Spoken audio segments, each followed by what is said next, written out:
America வங்கதேசம் இடையே வர்த்தக ஒப்பந்தம் ஏற்பட்டுள்ள நிலையில் இது இந்தியாவுக்கு கெட்ட செய்தி என்றும் பலரின் வாழ்வாதாரம் ஆபத்தில் இருக்கிறது என்று காங்கிரஸ் கூறியுள்ளது.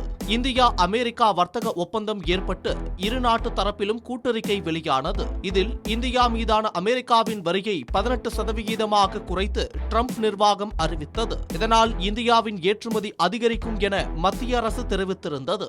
இந்நிலையில் வங்கதேசத்துடன் அமெரிக்கா புதிய வர்த்தக ஒப்பந்தம் மேற்கொண்டுள்ளது. இதையடுத்து அந்நாட்டு மீதான வரியை 19% அமெரிக்கா குறைத்துள்ளது. அதன்படி அமெரிக்காவின் பருத்தி மற்றும் நூற்பிழைகள் மூலம் வங்கதேசம் தயாரிக்கும் ஆடை, ஜவுளி பொருட்களுக்கு முழு வரி விலக்கு அளிக்க அமெரிக்க அரசு முடிவு செய்துள்ளது. இதற்கு பதிலாக அமெரிக்க விவசாய பொருட்களை வாங்க முன்னுரிமை அளிக்க வங்கதேசம் ஒப்புக்கொண்டுள்ளதாக அமெரிக்கா தெரிவித்துள்ளது. இந்தியா அமெரிக்கா வர்த்தக ஒப்பந்தத்தை டிராப் டீல் என்றும் இந்தியாவின் நலன்களை பிரதமர் மோடி விற்றுவிட்டார் என்றும் காங்கிரஸ் விமர்சனம் செய்திருந்தது.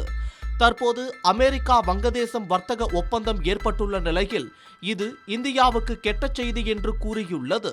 அமெரிக்கா வங்கதேசம் ஒப்பந்தத்தை சுட்டிக்காட்டி இந்திய பருத்தியின் முக்கிய பையராக வங்கதேசம் உள்ளது. ஆனால் இந்த ஒப்பந்தம் வங்கதேசத்தை ஜீரோ டியூட்டி, அதாவது வரியல்லாத நன்மைகளை பெற அமெரிக்க பருத்திக்கு மாற ஊக்குவிக்கும் என்று தெரிவித்துள்ளது. மேலும் ஆடை ஏற்றுமதியில் இந்தியா ஏற்கனவே வங்கதேசத்துடன் போட்டியிடுகிறது.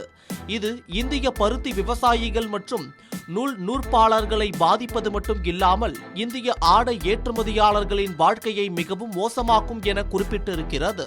அது மட்டும் இல்லாமல் இந்திய பருத்தி மற்றும் நூலின் முக்கிய பையரான வங்கதேசத்தை இழக்கும் அபாயம் ஏற்படுவதோடு திருப்பூர், சூரத் மற்றும் பானிபட் போன்ற முக்கிய ஜவுளி மையங்கள் பாதிக்கப்படும் என்றும் இது இந்தியாவின் ஜவுளி தொழிலை பலவீனப்படுத்தி பலரின் வாழ்வாதாரங்களை ஆபத்தில் தள்ளுகிறது என்று காங்கிரஸ் தெரிவித்துள்ளது.